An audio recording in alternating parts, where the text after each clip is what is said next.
What's going on, guys? My name is Noah Gordon and this is Broken Arrow Bison. Today we are heading down to Oklahoma to interview a buddy of mine who I met last year, and he is actually brand new into raising bison or buffalo. We are heading over to the property where the buffalo are. He actually hasn't even purchased them yet. They're coming in September.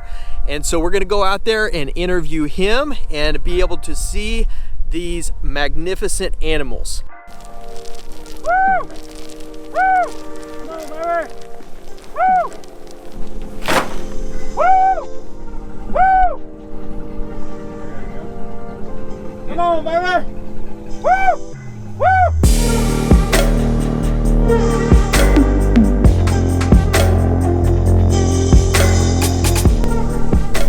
She's the most standoffish of all of them. Yeah. But that's all right. Yeah. That ain't hurting a thing. They all have different personalities. Yeah, they do. But man, she just turned out to, you know, She was real good. I'm super excited how she looks and turned out. Which one's your lead cow? Probably this one with the horn laid back right here. It's going to be her. It's going to be that old cow down there running them off. It's kind of a toss-up between them. She wants to be knowing what I'm doing all the time. The others not so much, but she definitely is the most inquisitive one out here. But if I'm going to pick a lead cow, it'll be that one with the mud on her face right there probably. So when you first started thinking about doing bison, how did that play in with like your wife? Like, was she excited about it? The kids excited about it?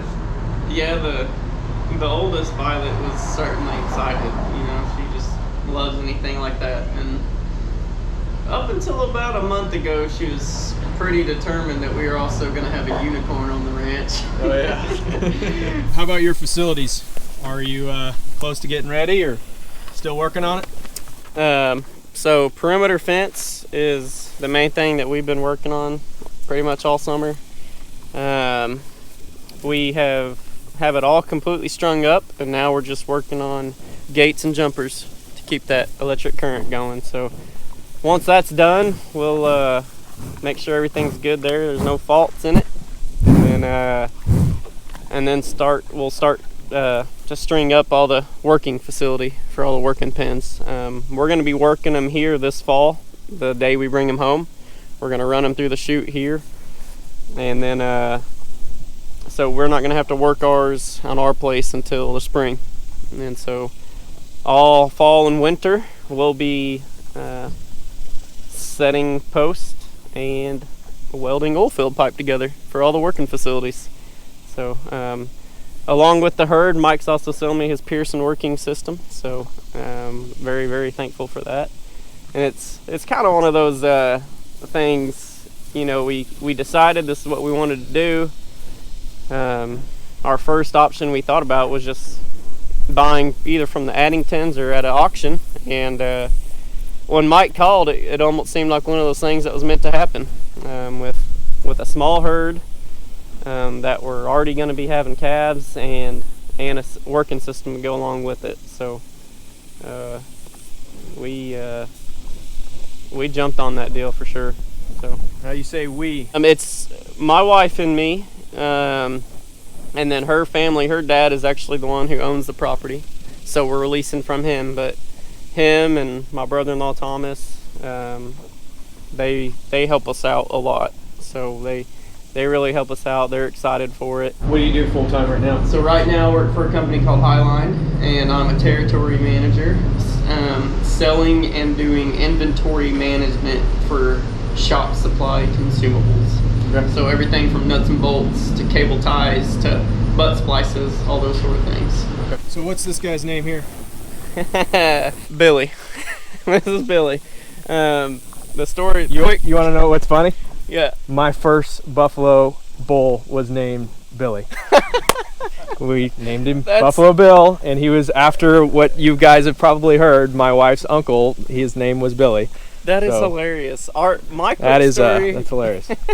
Our quick story behind that was just we got our she's 4-year-old now, Violet, our first girl, and we got her a little stuffed animal from the Wichita Wildlife Refuge out by Lawton, And I think on the tag it said Billy the Bison, and so that's been his name, that little stuffed bison. And we asked her what she wanted to name our first bull, and she said Billy. So we're gonna go Billy. Well, I wholeheartedly approve. That's awesome. When I came home from work that day and told her I wanted to start it now, let's try to get this going, she was pretty nervous at first, for sure. Absolutely. Like, okay, so tell me about that. Like, what made her nervous? Well, she learns this from her dad, and this is how we complement each other really well. I'm one of these guys that I decide to do something, I'll just jump in, do it, and figure it out along the way.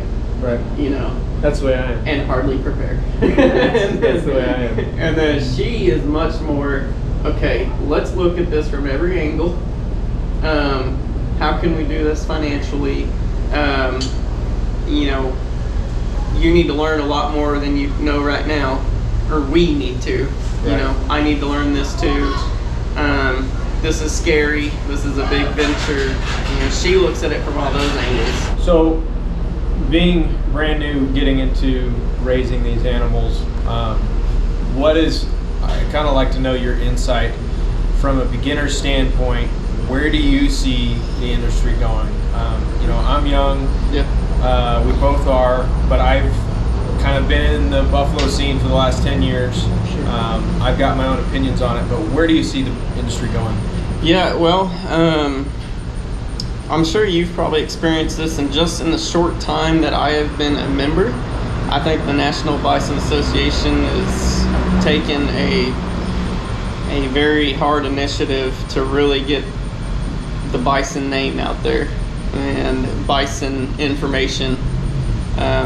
They're making huge strides as far as the meat business goes, and they're just very, very good, where you can obtain a lot of resources from them that'll really help you. And so I seen a study that they posted that 51% of people now do not trust major food corporations, and they are way more interested in knowing where their food comes from. So farm to table type stuff, farmers markets, local farmers and ranchers, over half the people representing that study, obviously, over half of those people sought out local places. And so with the trend of that, and a lot more people turning to healthier options of food, that's, I think the bison meat really fits well into that mold. It's very, very healthy for you, one of the healthiest meats in the world, and that's comparing it not only to beef, but also to fish and poultry. And I know you all know this, but for our viewers, yeah, it's very high in vitamin B12 and iron, very low in fat, high in protein. It's just, there's a lot of really cool stories I read of fitness people who switched to bison meat, and at a time when they were plateauing in their workouts, or as far as their body wasn't changing much, they switched to bison meat, and it made them almost get over that plateau, and their body transformed even more, mainly being able to cut down and be much more lean. Do you think that has to do with basically the lower cholesterol, higher protein? Absolutely, definitely. And are the calves, are they bulls, heifers? I got 2 bulls and 1 heifer. Okay. Out of them. Yep. You've got years ahead of you, and I guarantee you that you're going to enjoy raising this animal.